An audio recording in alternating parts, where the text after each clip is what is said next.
News 7 Tamil, பொறுப்பும் பொது நலமும். ரஷ்ய தலைநகர் மாஸ்கோவில் எதிர்க்கட்சி தலைவர் போரிஸ் நெம்சோவை கொல்லப்பட்டு பயன்படுத்தியதாக சந்தேகப்படும் காரை காவல்துறையினர் கண்டுபிடித்துள்ளனர்.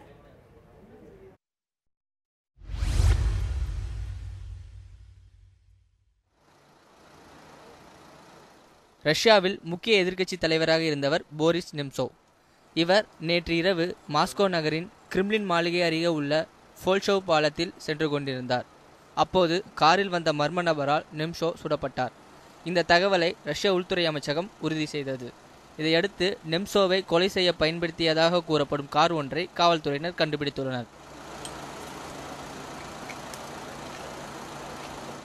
எதிர்க்கட்சி தலைவரான நெம்சோவ் அவ்வப்போது போராட்டம் நடத்தி புதின் அரசை கடுமையாக விமர்சித்து வந்தார்.